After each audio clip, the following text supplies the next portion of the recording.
In today's video, we will be fixing this little PC that I tried to sell on, but didn't quite really work out, unfortunately. The guys kind of returned it, so obviously we're here today just to take a look to see whether we can get this little PC fixed up and all working again.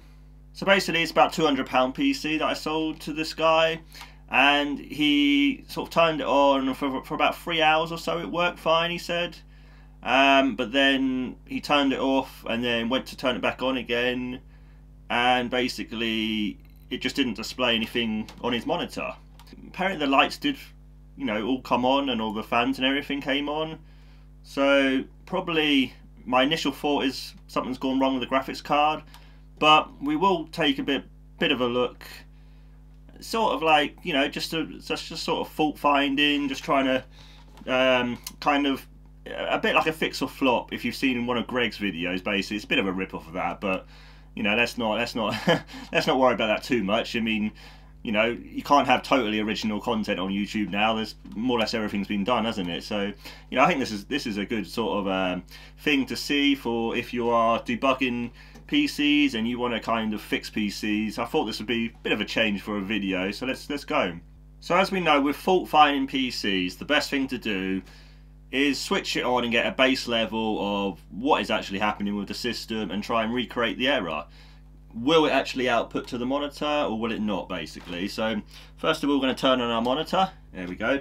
Now everything's in front of me here, so it's a little bit awkward, but it should be alright. We'll turn on the power supply and then we'll turn on the power at the front. Okay, so the lights are flashing here. We have our HDMI connected into the graphics card here, into our monitor. Okay, so we're hearing a lot of fan noise, and we are not seeing anything on the monitor. That is just the sort of DAW output thing, just to say there's no connection there. Right. Oh, and it has actually just switched off now. And tried to start back on. That's a little bit concerning. Oh, that's very concerning that it switched off now. Yeah, something's going very clearly wrong here now. Now the fans are ramping up. That was a bit weird. I'll be honest, that was all a bit weird. It was all restarting, all a bit weird. But what we'll do, my first thought is eliminate the graphics card, take the graphics card out, reset the CMOS, so to reset the BIOS, so we get everything back to factory default. And then we will test the onboard graphics, because this is a Intel 4th gen PC, and that means it has onboard graphics. So let's get to that. So unfortunately, you're not going to see too much on the camera here, but we're just going to take out the graphics card here.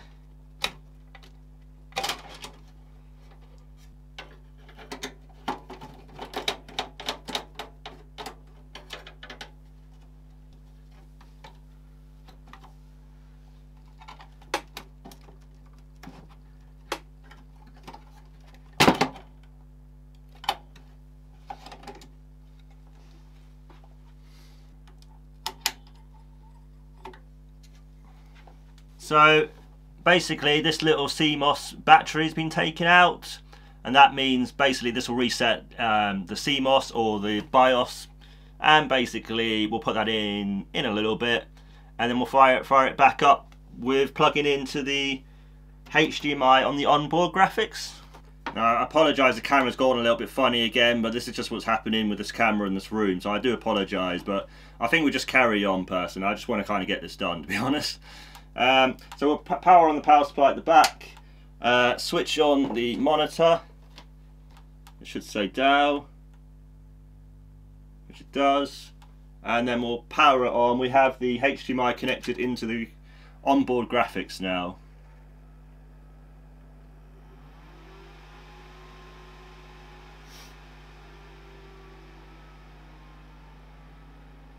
Is that a post?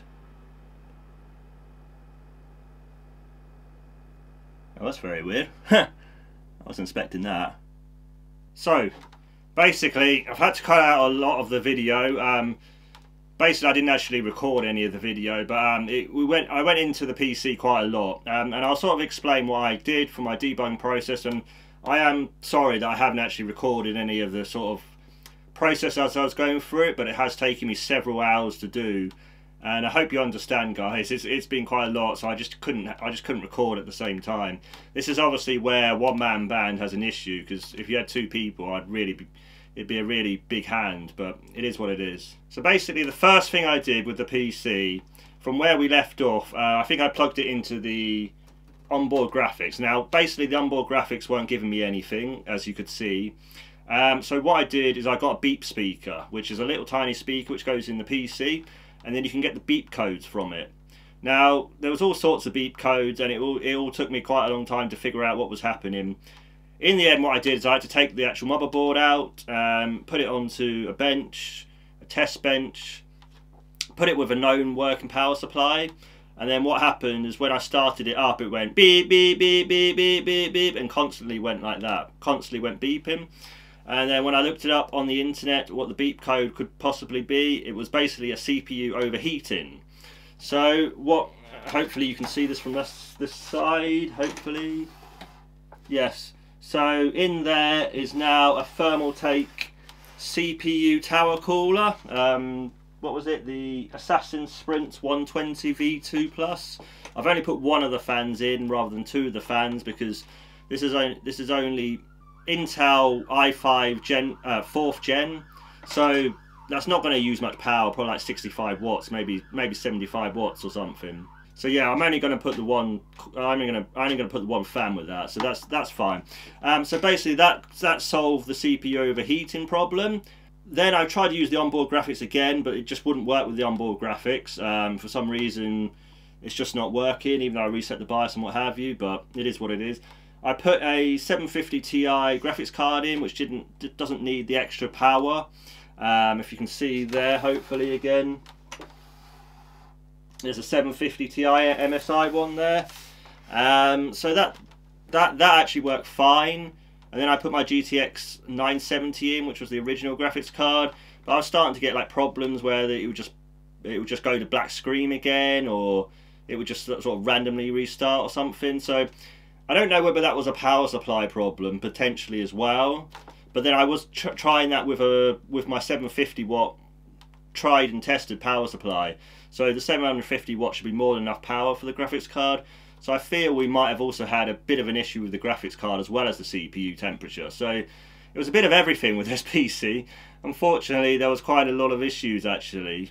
But it is now booting with the 750 Ti in, the GTX 750 Ti, and also the new CPU cooler. So why don't I just show you that quickly now. So power supply on, monitor on, and power at the front. There we go. And now it probably won't work now I've said that. Here we go, there's the beep. There's the one beep, which means it's going to boot. And there is a boot, people. There is a boot. So this is going to go into Windows, and it's got their password and what have you. But I've tested this all out now. I've gone into Windows.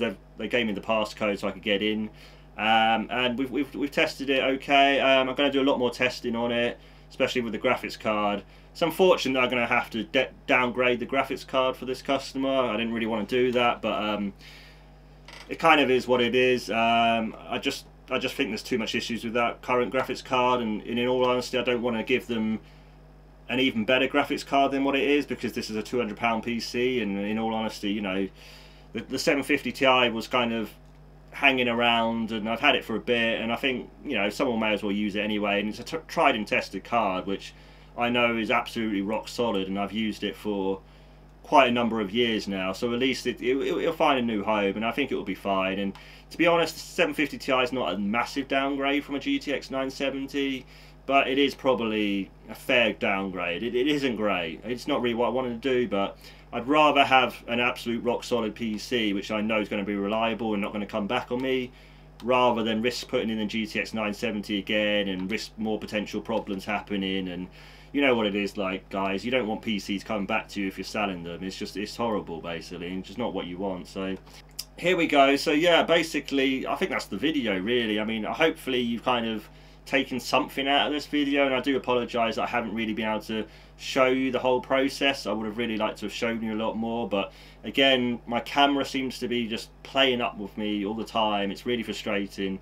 I think it's I think it's just cold weather and the condensation gets on the camera and it all goes funny and blurry, which is really frustrating. But it has warmed up now, this room, and it is better. So maybe I just need to warm up the room, and then we'll be okay. But and obviously again as well, my camera, you know, the battery runs out fairly quick and what have you. So I hope you got kind of something out of that, guys. I mean, I know it's a bit different of a video and not my usual sort of thing, but I thought it's kind of interesting just to see sort of the process that you have to do to actually debug a PC and get it fully working again. So overall I'm happy that we've got a working PC again, and at least the person who's brought it from me will actually get a working PC back, and I won't have to give a refund, and that's the most important thing to me anyway, that I don't really want to have to be giving money back if I've sold something. So we're on a good you know, we're on a good sort of thing here now. So you know, we've done well, and I think we've done what we were honoured to do and what was required to do. So I'm happy that I've done that, and I'm happy the customer's going to be happy as well. So it's all good. So yeah, hopefully you liked this video. Please leave a like if you did. Please comment on maybe what you'd like to have seen more, and maybe I could explain a little bit further, or if you have more questions, obviously let me know in the comments below. Maybe you have a PC yourself which isn't booting, or you've got issues with, obviously let me know and I can maybe give you a hand as well. But obviously I'm limited with my time and resources and what have you, but I'll try. And obviously please subscribe to the channel, guys, and I will see you, and you know what it is next, in the next one. Bye, guys.